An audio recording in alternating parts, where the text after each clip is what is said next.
maxaa loogu dhagan yahay hodan, maxaa loo yacni reactionada badan looga bixinayaa, maxaa qoloba dhinac ay ugaga hadlaysaa.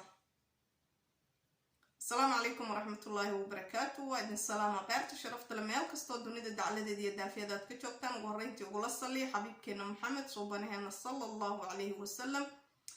عمري داري عبادة صوباني عافي ما قب أيان إذن رجينا يا ميلقصتو كسوغنتين أنا وأنا قاعدين كنا وأذن كي ما انتو حربائنا كهالله موضوع عن منطق إذن وضعون كهالله وكدوين هاي موضوع يدي أم وينان دنبيدين سو قد بينا هاي سيدا عشرة دي نوعن تكارنتا. runtii waxaan idin wadaa mawduuc maalmahan dhan iyo ayaantan dhan baraha bulshada la waday oo aan rabay in aan maaragtay isdhaafiyo aanan ka jawaabin, laakiin ay fursan weyday in aan ka jawaabo kadib markii aan arkay yacni dhibaatada ay dadka Soomaalidu ku hayaan gabadha aan rabo inaan arrinkeeda ka hadlo oo la yiraahdo magaceeda Hodan Online. hodan online horta waayo hodan online yay tahay xageed ku baratay xageed ku taqaan. hodan online waxa weeyaan inta badan dadku aqoon ma lahan, laakiin shaashadan ayay ka dhex arkeen sida anigaba aad hadda iiga dhex aragtaan. maalmahan waxaa jirtay in xoog si ah loo hadal hayo ilaa iyo heer la gaarsiiyay inay ooydo gabadhi oo iyadu ooyeysa ay iska soo duubto video dhibaatada ay ku hayaan dadka Soomaalida. horta dadka Soomaalida mid baan leeyahay, hodanna mid baan leeyahay hadduu Ilaahay idmo. hodan horta ayadoo idinka qoslisa qisooyin idinkaga sheekaysa ayaad barateen, waad si boodgaraynayseen maalintaas, waad garab taagnaydeen, waxa weeye waa u sacabtumayseen. hodan qadar baa ku timid, masiibaa ku timid, saygeedii baa dhintay. yacni masiibo weyn baa ku dhacday, masiibo gari ka weyn ma ay jirto.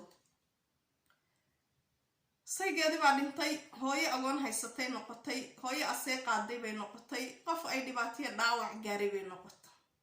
yacni geeridu xanuunkay leedahay, qof kasta oo geeri soo martay oo dadkii uu dadka u jeclaa ay ka geeriyoodeen ayaa dareemi kara xanuunka ay leedahay geeridu. sidaa markay ahayd hodan waxay idinkala hadashay qalbiga, ayay idinkala hadashay si dhab ah oo qalbiyanaha idinla hadashay. waxayna idin sheegtay in ay weyday garabkeedii, inuu u ahaa aabe, inuu u ahaa hooyo, inuu ahaa walaal, inuu ahaa oday, inuu ahaa saaxiib, yacni tiir dhaxaadkii nolosheeda in ay maaragtay ka baxay bay sheegto. qof aad iyo aad qaali ugu ahaa, aad iyo aad ay u jeclayd, aad iyo aad ay ugu tiirsanayd oo darbi adag ay ku tiirsanayd ahaa ayaa ka baxay. ilaahay baana oofsaday. ilaahay waxaan uga baryaynaa jannatul firdaws al a'laa inuu ka waraabiyo. waan u wada soconaa. adduunyada isbedelkeedu waa hooska labadiisa gelin. adduunyadu qof uma istaagto. adduunyadu qof dhintay haddii u istaagayso nabi maxamed bay u istaagi lahayd oon gadaashiis waxba socdeen oo ilaahay khayru khalqillah uu ka dhigay. waxa weeye qof kastoo aad jeceshahay hadduu dhinto, dad kastoo aad jeceshahay hadday dhintaan, dhibaato kasta hadday timaado, haddii aad kasii dambayso ood ayaan sii noolaato, noloshaada waad iska sii wadanaysaa. hawshii qofka uu qaban jiray oo baaxadda weynayd dad kalaa qaban doona oo horay usii wadi doona. ha ka yaabin marnaba adduunyadu inay istaagto. hadduu ninku dhinto ilmihiisi way korin. aban baan aabahna wuu dhintay oo maanan arago aabahno taariikhdii aabahood unbay dhihin aabahay saanu ahaa baa la yiri, saanu ahaan jiray baa la yiri.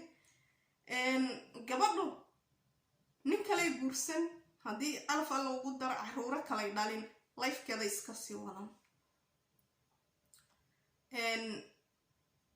hantidii adduunyadii u haystayna dad kale ayaa maamuli doona oo meesheedii kasii wadi doona. wax walba bartooda ayay kasii socon doonaan.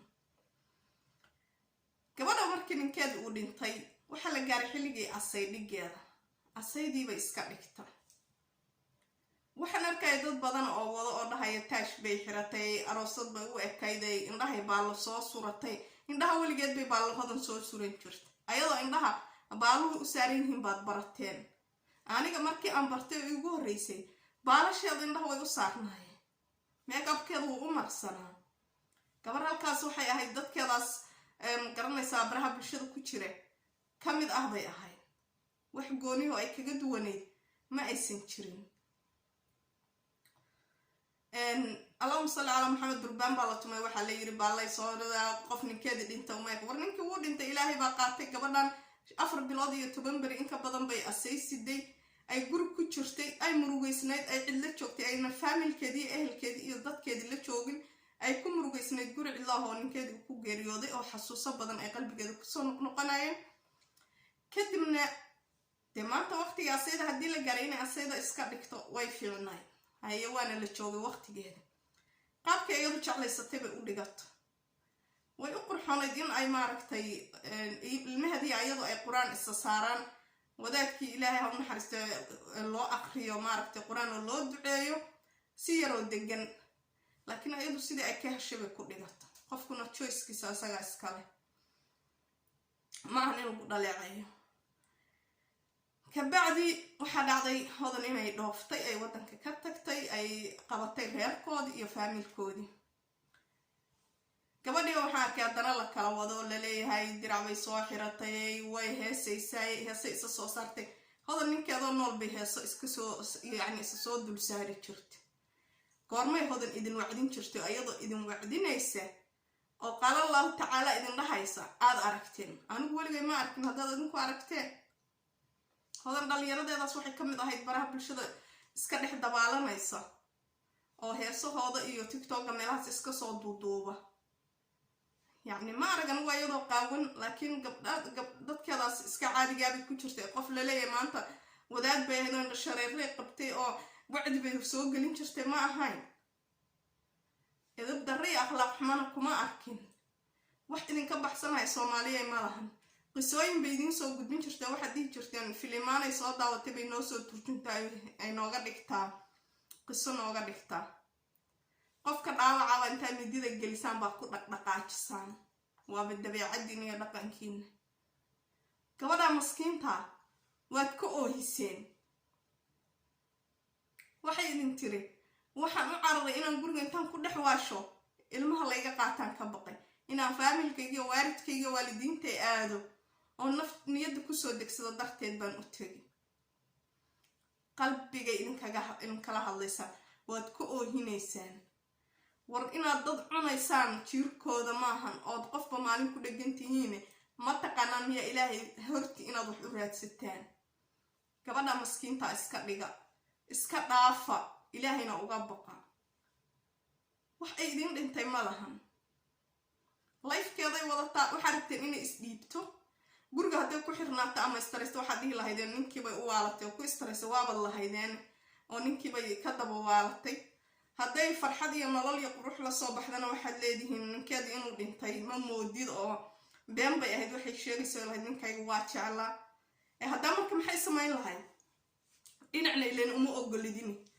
inay faraxsanaato qurux badnaato uma ogolidin in ay murugooto oo ay guriga isku xirto oo nolosha ka dhacdo oo isdhibto oo markaasna aad durbaanka ka dultumataan oo tiradaan jacaylka ninkii u qabtay la waalatay baad rabteen dee walaalayaal ilaahay baa idinka xilbeeli kara gabadhaa faraha ka qaada nolosheeda ha wadato ayadaa culays iyo dhibaato haysataa intay soo kabsanayso walaalayaal annaha siiya hodan haddii alla idmo ay noolaato ood adinkuna sii noolaato maxaad arki doontaan ayadoo nin kale garabka haysato oo guursatay oo nolol kale sii wadata oo dhahaysa haddaan maxaa irahday kaafiye hele iyo haddaan nin rageed hantiyey markaasna maxaad dhahaysa sababtoo adduunyadaaba sidaas ah lifeka adduunka ayaaba sidaas ah qof tegay waxba uma istaagaan ninka allah u naxariisto waa la ilaawi doonaa dhaawiciisu wuu buskoon doonaa nolol kalay bilaaban doontaa hadduu ilaaha idmo marka waxaan idin leeyahay ka dega gabadha ha la ammaan siiyo ilaahayna uga baqa kana dhaafa dadka ayagoo dhaawacan aad maxaa irahday midida ku dhaqdhaqaajinaysaan oo dhibaatada usii geysanaysaan inta ayaan leeyahay run ahaantii waxaan uga gubtay oohinteeda qalbiga idanqisay ilaa aad qofka ka oohisaan ma daysaan maalin walba gabar baad ka oohinaysaan oo ku dhegantihiin ood ka ilmaysiinaysaan ood saa u kala guraysaan.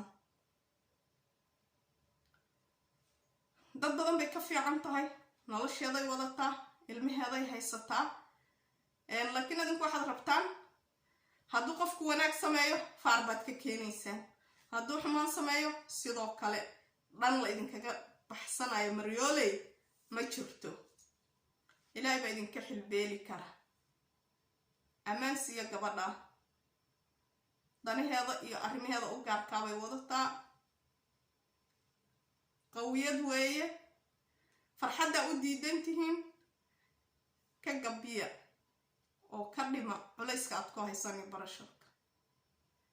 waxaa rabtaan ku hadla, qof walba ilaahay baa horta xisaabinaya wuxuu ku hadlo, laakiin qof asaga dhibaataysan, qof asaga maaragtay dhaawac gaaray in aad sii dhibibtirtaan waa wax laga fiican yahay. ma arag weligay gabadhaasoo dadku dhegan, gabadhaasoo qof wax ka sheegaysa, gabadhaasoo dad arrimihiis ku mashquulsan ma arkin.